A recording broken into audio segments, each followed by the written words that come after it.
Still give it a clutch.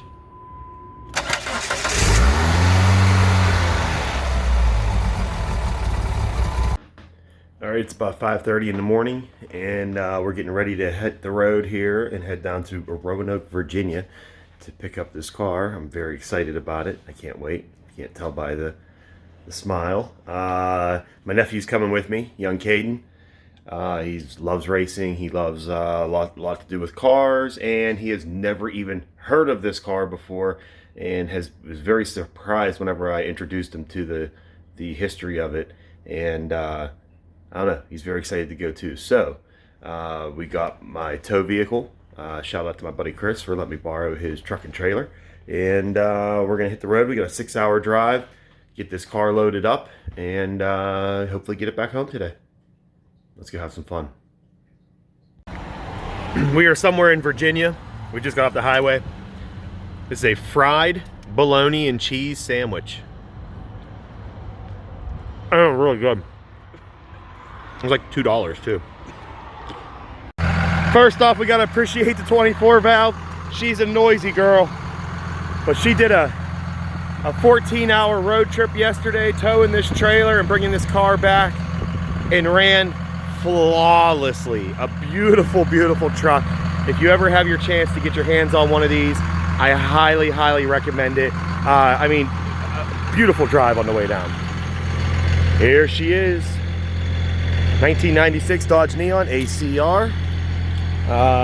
This car was used. It only has 24,000 miles on it, but these are 24,000 racing miles. This thing has been raced its entire life. There are not any highway miles on it, nothing like that. A first walk around to the car, still on the trailer here, haven't even started it up. It's in great shape. I mean, overall, amazing condition. No real rust on it at all. I mean, none. The only panel that we have an issue with is this passenger side fender. It's crinkled in the front. He was in an accident in the last race that he was in.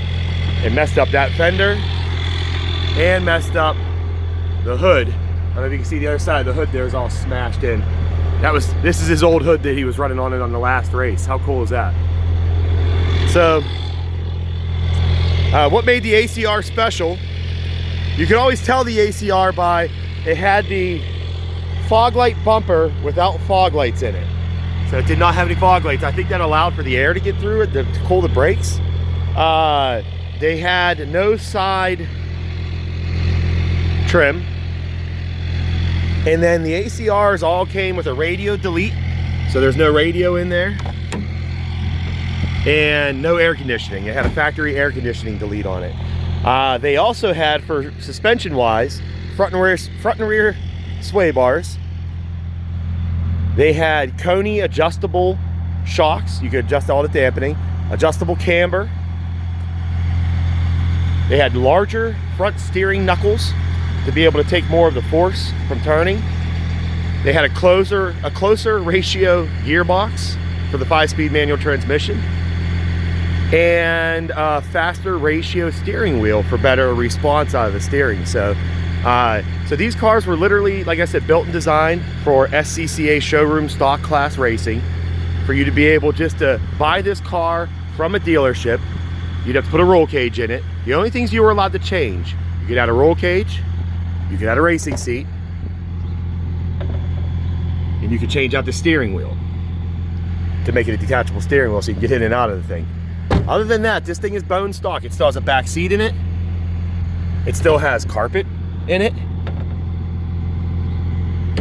Bone stock. So that was part of the whole competition with these racing them, and they were extremely competitive. I mean, the ACR dominated the circuit for years. They were insanely fun to drive. Very underrated vehicle. They had like an 8,000. That's another thing on the ACR. They raised the rev limiter and the top speed. They took off the governor, I guess you could call it. So, I mean, these things would rev 7,500, almost 8,000 RPMs, no problem. This car does have a fully built motor. Roughly, I think about $6,000, $7,000 invested into this motor. I'll list everything that it has here. It's insane. It's completely built inside and out. It runs amazing. I mean, the estimate on it's 300 horsepower. I don't know if that's it. I'll get a dynoed one day. Like and subscribe. We'll get this thing on the dyno and we'll see what it actually puts down. But if this thing's putting down 300 horsepower now out of a 300-pound car, it's gonna be a rocket ship. So let's pull this thing up onto the flat land and let's get this car unloaded. We'll get her fired up, we'll get her down off the trailer, and we'll see how it goes.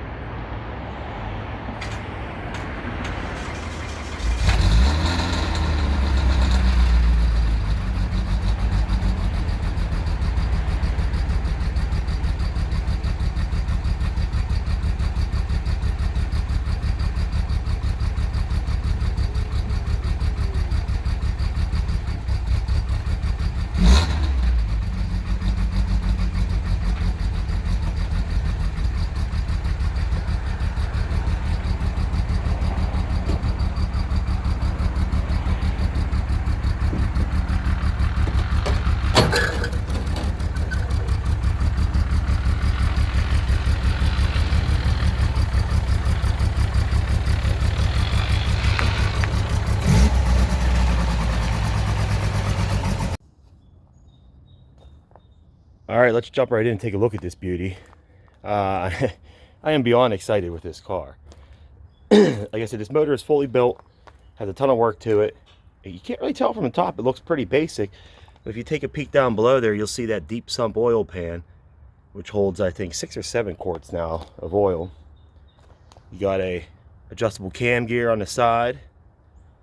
It has all, I guess, Wiseco pistons and rod, Eagle connecting rods, and I mean, ported head, ported intake manifold. It's got a long tube custom header on the back. Seems to run pretty healthy. I haven't really got it on the road yet. I want to do some cleaning up to it first before I try that, but seems pretty healthy. Coming around, we got, like I said, this is the only damage on the car. It's right up front here. I'm gonna have to get a fender for it, but that's no big deal. Slapping a fender on this thing's easy. Excuse me. The sticker on the door here is SCCA Club Racing Valvoline Runoffs. The last day it was raced was September 16th, 2002. So that's kind of cool. That was the only sticker they really left on it. You could see some of the remnants of old stickers I'll need to get off of there and whatnot. But inside's pretty cool. So like I said, this came as a completely stock car. You would buy this from Dodge. It came stock ready to race. The only thing you would add to it would be a roll cage, and this roll cage looks very, very hefty. No issues at all with that. That thing is cool.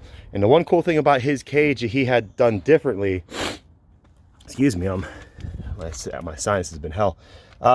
Instead of having the bar going across like by your knees, he had it come across up here at the dash, which is going to help me out tremendously because I am 6'2" and I need as much leg room as I can get in this car.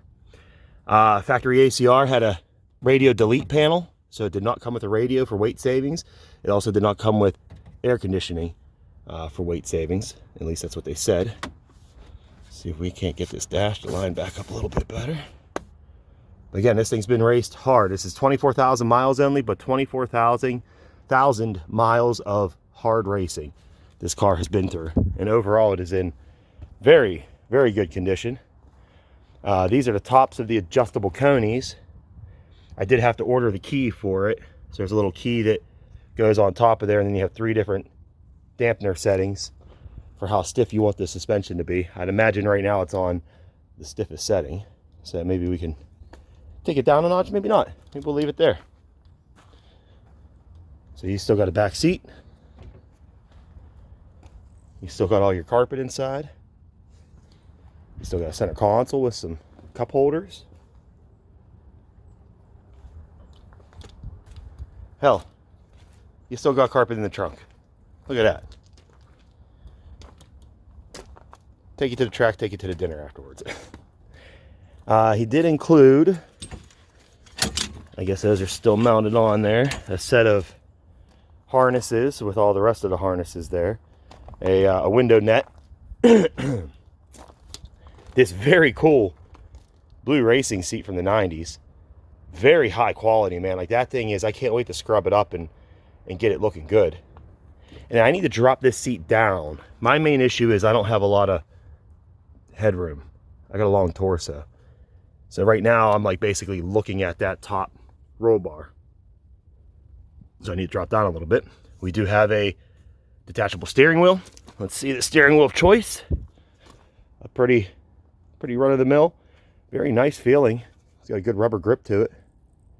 And I'd imagine I can change that out with anything I want. I'd like to extend it out a little bit further. That's what I really need. But never owned a car with a detachable steering wheel, so that's kind of cool. Just a cool little piece of racing history. A cool little piece of my childhood, man. I had a couple of these growing up. I loved them. They were always great cars. Let me show you all the stuff I got with it. This is his hood off of the car from the last race, and I believe the door as well. You can see he got in a little bit of contact. From his words, the story was he was racing in a celebrity challenge. I believe it was the one that ran through downtown Minneapolis, and this girl was driving. She was from the TV show Jag. Very good looking woman from what he said, and she wasn't driving too well. So he goes, I had the bumper, I believe is what he said. And he said he kind of put her into the wall, got her out of the race, but it saved everybody else time because she was scared. You know, you think you're going to go out there and just run around on these old Neons, it's going to be an easy race. These things actually competed very well. So the door, the hood, which are just going to be wall hangers. I'll probably hang that up on the wall back here outside the garage. The red is what they called a surfboard spoiler. That was the original spoiler that came on a lot of the Neons. He had a couple other ones, so he just had some extra spare parts. I won't put that on. This car doesn't need a spoiler. I always hated that spoiler. And then he gave me a front bumper cover, but this is not the correct one because it does not have the fog light cutouts in it. Oops. So I don't know what I'll do with that. Don't really need it. I got two sets of wheels, which these ones are actually pretty cool. These ones were originally painted yellow. They came off the Northern competition cars. So the cars that were more Northern in the Neon Challenge Cup, I believe they called it. The Northern cars were black with yellow wheels, and the Southern cars were white cars. These were the cars that were kept by Dodge that were used in these specific Neon Challenge races. And when they brought the black cars down south, they were too hot. They had black cars, black uniforms, and they were just sweating their asses off. So then they ended up doing a lot more of the white cars. But these wheels were originally painted yellow. I think it was like Viper yellow. They are going back to being Viper yellow, and I'm going to put them on this car. He actually has a picture I'll show you here of the car with the yellow wheels on it, and I definitely like it. So I got two sets of wheels. These ones have decent tires on them, but I believe they're a little bit older, so we won't be using those. A pile of brake parts. I mean, these are all brand new Mopar front rotors, rear rotors, all kinds of brake pads. These are Hawk performance brake pads from back in the day. And I mean, these are brand new pads in the box. So I'll never have to worry about buying any brake accessories. Air filter. I don't know, that's a random fuel filter. I don't think it's for this car. Maybe it's an oil filter, I don't know. And he was just giving me stuff that he had. These are Carbotech brake pads. These were like his favorite brand, he said. So we'll definitely be running a set of those on the front. What else? This seat's pretty cool. I believe this was the original seat that came out of it, which would have came out shortly after he purchased it. So it's still in very, very, very good condition. Let me fire it up again. Let's get her started up. You can hear it running. Sounds pretty good.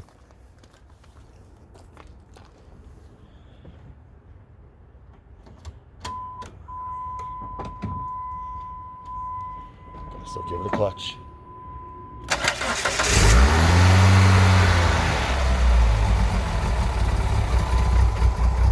Got a little bit of a hanging idle.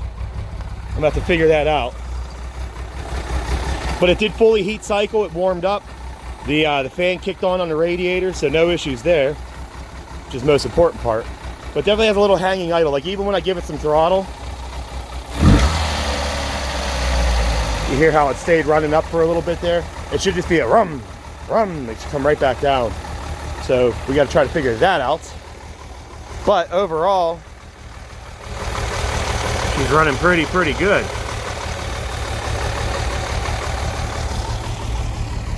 Definitely got a cool sound out the back. He said the guy that built the motor had a different exhaust on it. He had taken it off and put this stock muffler on it.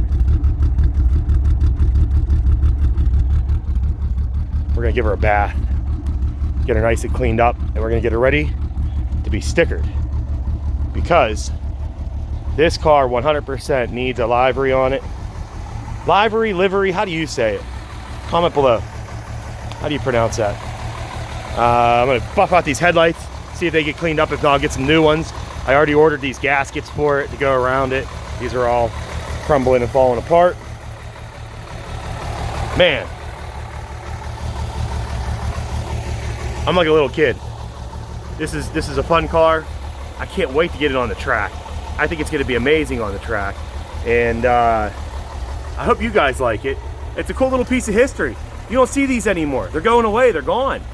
You go to a car show, you won't see a car like this anymore, especially one that was legitimately raced from day one. This car was, it's got a really cool history to it. So let me show you some of the other stuff that I got with the car, and then we'll end this video up. And like, subscribe if you want to see more content on this Dodge Neon or any of the other cars I'm working on. It'll be fun. This car is going to get a lot of use, so you're going to see a lot of videos on it. One of the things I'm most excited about was he had a complete pack of stickers for lettering the vehicle up. The only ones he doesn't have, I want the giant neon that goes down the side of the car. He didn't have those, but he had, I mean, these are that's pretty big stickers. I got medium ones. I got little small ones for the Neon Challenge. Then I got all kinds of stuff here. Chrysler Financial stickers, Infinity, Carbotech. Those are those brake pads that he liked to run. BF Goodrich Racing. This was the PPG banner that went across the front of the windshield. This is Philip coming to say hi. Hi, Phil. You got to be in the middle of everything, huh? You can't just let me do this. Huh. All right. All right, buddy. I got Dodge stickers here. These are from the second gen cars. This was from the 2000 Neon Charity Challenge when they switched over to the second gens. So, I mean, I have literally an entire livery package here to be able to go onto the car. These were all stickers that he was running. ESPN2 sponsor, Yazaki or Yazaki or whatever. That was the company that sponsored most of the races for the Neon series. I mean, just this alone, these stickers alone are insanely cool and insanely valuable. You can't find these. You're not going to go anywhere and find these stickers today. This is probably the only set left in existence. Thank you, Phil, for knocking my pop over. That was very, very nice of you. So, definitely cool. And then we just got pictures upon pictures of him racing the car. That was one of the livery packages he had on it. That's not him. That was a buddy of his or something like that. I don't think I was supposed to take that picture. So much stuff would just get thrown into the boxes here. So here's the car with the yellow wheels on it. There's another one of him racing. The 2000 Tom Neal Classic. 2000 Double National. This is like a calendar he had. Check that out. 2003. And then I just have a box here just filled with paperwork upon paperwork. So a lot of this is like, apparently when he went to these races, he would try to keep these all the stuff that he got from the races, he'd keep them in these folders. So like this one here says 97 Neon Challenge. And then it just has all the paperwork that he got from it. I mean, they talk about stories about the competition, the races. Neon grabs 49 top 3 finishes in 38 races. Pretty impressive. 1997 PPG Neon Challenge. Racers will compete for over $14,000 in 97. So just, I mean, like I said, countless, endless, just cool items and keepsakes. And, you know, he had news articles from, I guess, his hometown putting stories of him in the news. This one had the Neon Challenge, how people completed in it. That was from, oops, sorry, Tuesday, May 30th. Just endless cool. Yeah. This one here, his name was Jeff Wendell. Wendell sets lap record. Roanoker Jeff Wendell, 56, sets the Class C lap record at Lime Rock Race Park in Lakeville, Connecticut, on his way to a third-place finish in the finale of the Memorial Day Dodge Neon Charity Challenge race weekend. Wendell started in the 5th position but moved up to 3rd with a strong run, and in the final 2 laps, his 105.265 second lap around the 1.5-mile course set the record. Wendell started and finished 5th in Saturday's challenge race. I guess that was a picture of the overview of the track. I mean, these are his lap times, all recorded. I said, just cool, endless amounts of cool information in here. One of these had a map from when they raced in downtown Minneapolis. Look at this. These are old wristbands. Like you'll never find this stuff. This stuff doesn't exist anymore. This is all a piece of racing history that's just basically gone. Look, Neon Challenge is an order form for you to order your swag, your Neon Challenge swag. Wish I could get more of that today. I really want to find that map from, trying to keep these all separate from each other. Check that out. Road America 1997 schedule of events, newcomer information. He randomly threw this popular science in there. More wristbands, more access stuff to the races.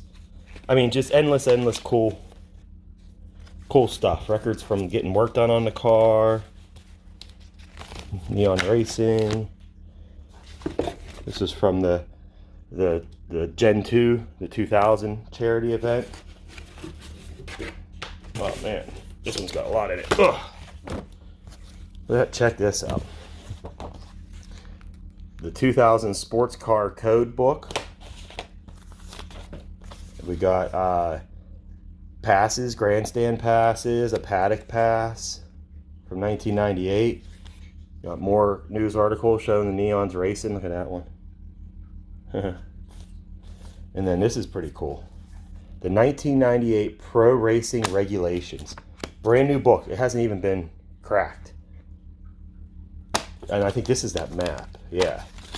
Check this out. Oops. That's the map of downtown Minneapolis with the track laid out on it of where they're going to be racing from the 90s. Hell, here's the original transfer tag from whenever he bought it and brought it down to when he first got it back in 96. He also gave me 2 of these super cool vintage 90s neon shirts, which again, you'll never find.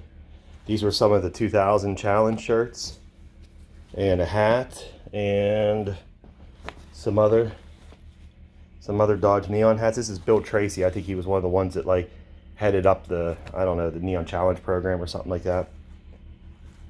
I mean, just insane. Look at this thing. It's like a sippy cup. Crazy all the stuff he gave me.